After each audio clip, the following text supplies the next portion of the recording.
Hello, I'm Charlotte Naylor-Davies.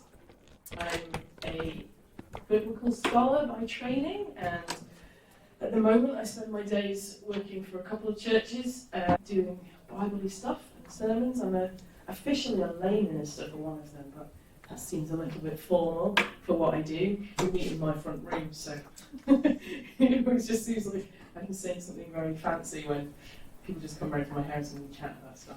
But I first came in contact with the Leeds Church Institute doing their bursary a couple of years ago, the Arts and Theology bursary, and I wrote a thing on questioning then. So this is a kind of, for me, this is all about all the continuation of that stuff. I'm kind of happy with questions.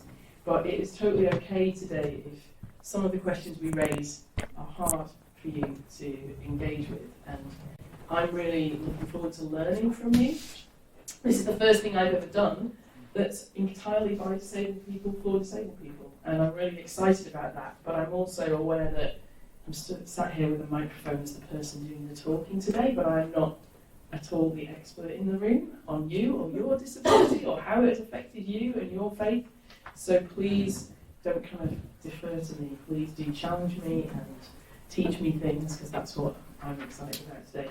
So I'm going to just introduce now the main frameworks of disability kind of thinking, the models of disability that people use. There are quite a lot of them, but they fall into these kind of three main categories. So, content warning, the language in these models is not pleasant. So I apologise for the words that you might find upsetting or triggering, but I've used the language of the model as much as possible, because I think we do need to kind of engage with it and hear it so that we can critique it. I've tried to modify it as much as I can, however. But language is important, right? The words that we use for God and about God create the idea of God for us, and the words that people use about disability create ideas of disability for them. So we need to kind of engage with them and hear them and understand them. In the disability kind of activism community, we have a saying that you may have heard in other settings: nothing about us without us. That is, people shouldn't be making decisions or declarations about disabled people without speaking to and listening to disabled people. What's interesting about the language that we all use for illness and disability is that it is based in underlying ideas of perfection from which other things tend to fail. Impairment, for example, is a word I struggle to find an alternative for, and so you'll hear me use it a lot today. But it is generally based on the idea that there's something from which other things are kind of lesser. So these models all suffer from that, and I'm suffering from that today as I speak to you, because that's the language that I've grown up with. I'm hoping it's fading in me. So I'm going to use a term every so often if I remember. I'm going to use the term body-mind. You'll hear me just say body-mind together. And that's trying so that I can try and cover all types of disability. Most disability language in these models is based around just bodies. They just talk about bodies all the time, but we know that there are lots of different types of disability that include our mind and what is going on in our minds. So I'm going to try my best to use body-mind. I've had a really terrible week. So I have a knee. On a good day, I have 4 hours of energy. This has been a bad week. So I've tried my best to go through what I wrote and edit it to say body-mind, but I might have forgotten. And so if at any point I just say body, please know that my intention is to be inclusive of all different types of disability, but I may have just missed things. So the first is the medical model. You've got some of these kind of laid out in your handouts. First is the medical model. This is the one that is the most prevalent. It's the one that really rules the way we make decisions about illness and disability in our society. If you've had to deal with the DWP, you have come up against the medical model. So in this, someone is disabled if they have a medical impairment. This model assumes that there is a healthy or normal body against which all other kind of person's abilities can be measured. The problem in this model that it needs to be solved is the person with the impairment or the illness. They essentially need to be fixed. It seems straightforward enough. My body doesn't process energy well enough, therefore I am disabled. My diagnosis is the thing that gives me access to help or support, and this needs to be acknowledged by those external to me for it to be valid.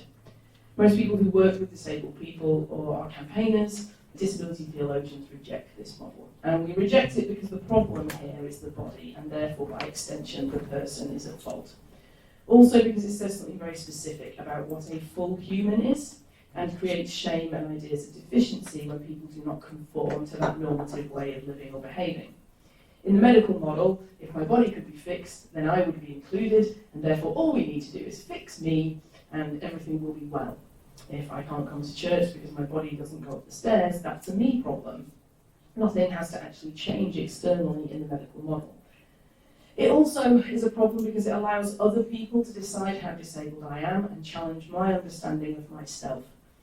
It sees accommodating a disabled person as giving them things to get them to act essentially like a non-disabled person. That's the goal. Not asking us what we want or what we need. So the non-disabled body-mind is the default that we should all want to be like. The medical model also sees health as a virtue, something that is good in itself, and therefore this kind of does collaborate with the religious model that we're going to see. So we see this a lot in our society right now with, say, the monetization of wellness or victimization of overweight people. This idea that somehow you're healthy because of something you did, and if you're not healthy, it's because of something that you aren't doing yourself. We saw it, I think, in the pandemic a lot with conversations that seem to make us deserving disabled people or undeserving disabled people. There are people we view with pity, maybe because the medical model considers that they were born that way, and then there are people we view with scorn. They have somehow done something to end up the way they are. I have a chronic illness that is very misunderstood, and so many doctors have asked me what I did to cause it. During the pandemic, we heard the shock that previously healthy people ended up with long COVID, which implies somehow that those who weren't previously healthy deserved what they got. So there is a kind of perfect disabled person in the medical model as well. So just kind of like in sort of patriarchy, the perfect woman is someone who battles all odds, still makes it to the top and never complains that the system is stacked against her. In the medical model, the perfect disabled person is essentially a Paralympian. The overcomer, the disabled person who doesn't let anything stop them, who never complains, who never asks for any change or society to adapt. Now this isn't, from me, just so you know, a judgment on those of us who are overcoming, who are pursuing, who do great things. But we need to challenge that kind of internalised and that sort of ableism that we may all have that considers it just a virtue to just carry on getting on instead of asking for help or needing help.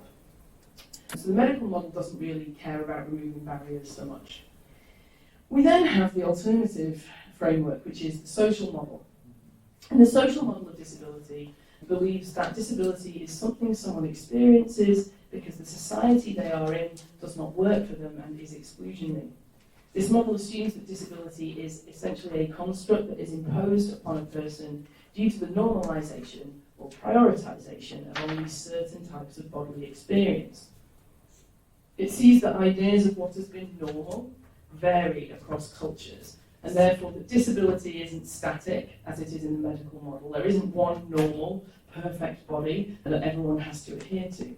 So it embraces the variations of different body-mind experiences and seeks to kind of include the different ways that different body-minds work. So here, the body of the person isn't the problem. The problem is the social and physical environment that they are in. One important distinction within the social model is seeing that there is a difference between the condition or impairment somebody experiences in their body-mind and the disability or level of disability. So for example, I have ME/CFS. This means I'm ill and I feel ill every day, I feel sick every day, I'm in pain every day. That is a physiological phenomenon. I can't get rid of it.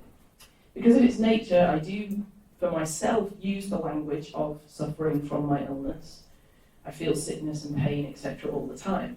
However, I'm disabled because of the way society makes no inclusion for me and my limitations that are due to my illness. So the level of disability I encounter varies depending on my surroundings and the adaptations that have been made. In work, I'm often severely disabled. As to be respected and valued and to have access to work, I need to have a lot of adaptations that are refused me. Primarily, I need to make money by not working 40 hours a week, which is the main problem I have. At home, however, a space that I have adapted to my needs, I am far less disabled. I can operate as myself, I can be fully me. So the social model embraces this variety of experiences of disabled people. And it asks, why can't we adapt society so that all people can thrive rather than all people can act like non-disabled people? It also takes into account the idea that disability is socially constructed, and this is not a new thing. So in the Disability and Bible Commentary, there's a disability scholar called Candida Moss, and she talks about the ancient world, and she says, it's quite clear that various forms of bodies are essentially neutral and are only disabled in social contexts that restrict access or benefits, political power, social capital, and so forth. It's important to remember that physiological phenomena are interpreted differently in different contexts, especially across time and space. And her example of this is the disease that we now know as epilepsy. So epilepsy in the ancient Mediterranean was interpreted as the sacred disease. Far from being a problem, it was seen as something that conferred special prerequisite powers and association with the god Apollo. So someone with epilepsy may well have been in a much more positive situation than someone without. It has no positive connotations in the modern hospital and the medical model of disability. But in the ancient world, it was something that was much more positive. So it had a particular spiritual significance. Conversely, physiological conditions that we consider normal or even desirable may have been disabling in the ancient world. So we might want to think about menstruation particularly as something that was exclusionary, that stopped people from being ritually clean, so therefore disabling, but we now think of as a perfectly normal part of life. So a good example of the social model was an advert from the Paralympics a couple of years ago, where they had various Paralympians doing their thing, being amazing, and then they had other shots of them trying to get into a shop that they couldn't get into because there was no ramp, trying to reach for something, one of them trying to converse with someone and not being able to do so. The advert showed it clearly. In one situation, they were amazing athletes, able to do their thing, and in the other, they were excluded and disabled. So the model allows the athletes to define themselves, and that is key. I identify as disabled. That's up to me to do, not you to define for me. The social model is also more radical than this because it requires action. The social model requires changes in attitudes, but also physical environments, in rules, in laws, in procedures, and probably to how we give people money and how they get to make money. With the medical model, people don't really have to do much. Health is about productivity, illness is the bad thing. We put a ramp into a building so you can get to work, but you still better not be off sick. I can punish you in the medical model because you are what is wrong. In the social model, we're required to change the way the world works. What do we think of a person? What makes them valuable? What brings them worth? And therefore, what do they deserve as a human who has value regardless of what they produce or what they can do, in heavily inverted commas. So then there is what I've called the hopefully old religious model. There isn't one single religious model, and this is the bit that kind of is quite difficult for us to think about maybe today, and that's why we're here, really, isn't it? To think about how we think about God and ourselves and in terms of our disability. But there are a few very prevalent kind of layers of ideas which sneak into lots of conversations I've had in churches over disability. As with the medical model, both of the religious models that I've given you, and I'm saying hopefully old because I'm hoping we can construct new ones, right? Next time I do this, I'll be like, there's a third one, we came up with it, it's amazing. So, as with the medical model, both of these have a kind of ideal disabled person in mind. And it can make it very hard for disabled people in churches to be honest about their struggles, about what they need, about what support they need, about who they really are, because we don't necessarily match this ideal. So the first one is what I call the sin-sickness conflation, or the health-virtue conflation. I talked about it a little bit already in the medical model, the idea that somehow health is something that good people have, and sickness is something that we get because we did something wrong. It actually has a bit more force, of course, in religious terms. In this model, the illness and impairment are caused by the person suffering from them, or sometimes from an outside evil force. It builds on this medical model idea that there is a normal body, and everything else is a detraction from that. The problem in this case is the person, as they either caused the illness or did not have enough faith to solve the illness. I'm sure you've come across this idea, especially if you come into contact with some types of healing prayer. But also, as I said earlier, even when people aren't specifically saying that your illness or disability is caused by sin as such, there is an undertone, particularly in the kind of have you tried prayer or meditation people, which are in the medical model, they're the have you tried yoga people. Have you tried yoga? Yeah, it's not going to fix me, but thanks. So there's that kind of like, oh, you've been ill for, I've been ill 15 years, and people will still say to me, have you tried praying about it? No, never crossed my mind, 15 years, never prayed. So the main issue here is that it's based in a theology which says that God cannot make anything, and I'm heavily kind of quoting for people that can't see me, God cannot make anything imperfect.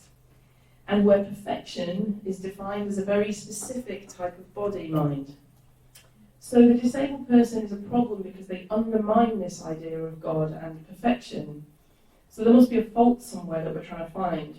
And people are trying to find it so they can fix it, and then they can maintain their own idea of God.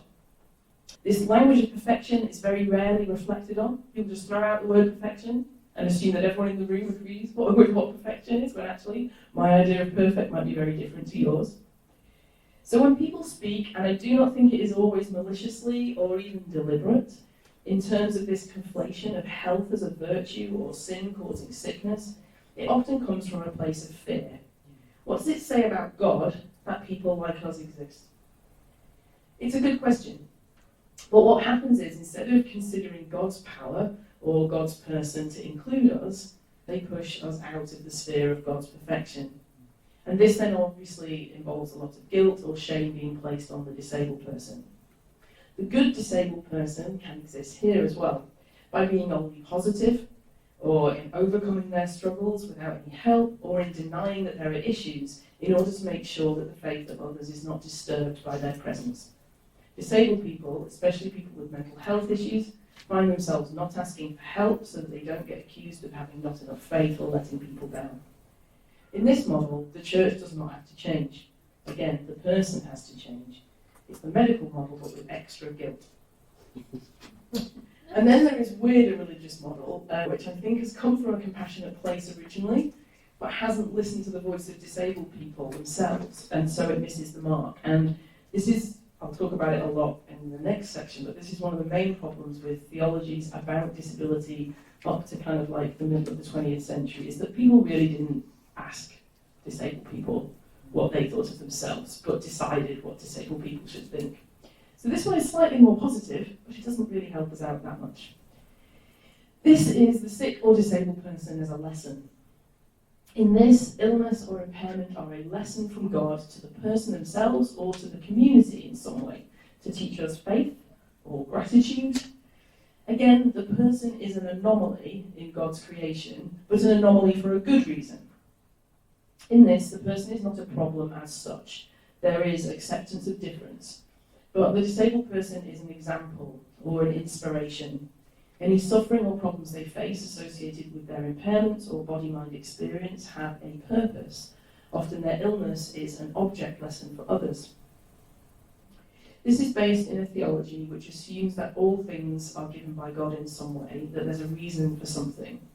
This is not me denying any ideas that God can work through all sorts of experiences and teach us things from our bodies and our minds and our disabled experience, but it's a specific theology that says God caused this thing. So there is still a normative body against which the sick person or disabled person is compared, but their body-mind is special. It again requires no real change from the church community or society, as the lesson is to be learned by the person and the obstacles are to be overcome. Adaptation, accessibility in this situation is down kind of to the graciousness of the community around them, or special intervention from God or the church, rather than any structural change. So it's not asking for the sort of structural change that the social model does. It's a complex idea, and we're getting into the nuanced understanding of disability, or at least one that requires nuance. I became disabled at 30 when I got sick. So my illness causes immobility that often leaves me unable to function properly. So for me, this sort of model where God gave me the illness is something I find particularly difficult and hard to swallow. It doesn't actually value me in this state, and it doesn't give me back value as a whole person, regardless of my illness. Instead, it still sets me as less valuable in general, but maybe with some specific usefulness if we can crack the code together of what I'm meant to be teaching you, or what I'm meant to be learning myself. However, it is a model that can give people hope.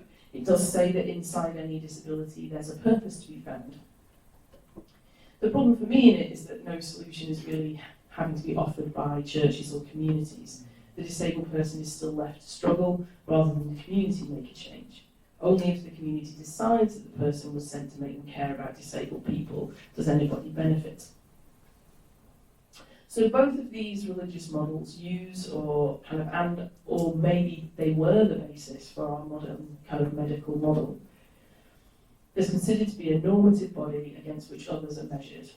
And our value is kind of measured against these things or in spite of our illness or bodily experiences, rather than our worth being equal in all things. The religious models wrestle with the kind of overarching theological concepts such as the goodness of God or the perfection of creation. They construct what perfection or goodness or power look like, mainly from a non-disabled point of view. So, in religious model terms, the perfect disabled person is grateful for what they have and never asks God to take away or change things, which I always think is funny because St. Paul definitely doesn't follow that. So our biblical kind of examples are not to not ask God to change or take things away. But our challenge really, I guess, kind of in this room is how do we deal with the nuance of disabled experience, and how do we find God inside of it rather than waiting to be told by other people how to find God inside our disability. So when the social model of disability meets kind of theologies about God being powerful and great and able to create us, we can think about how radical shifts can take place, because that model, plus thinking that God loves us, considers us to change kind of the way we think of the value of a person, and whether that should change society or church or ourselves accordingly.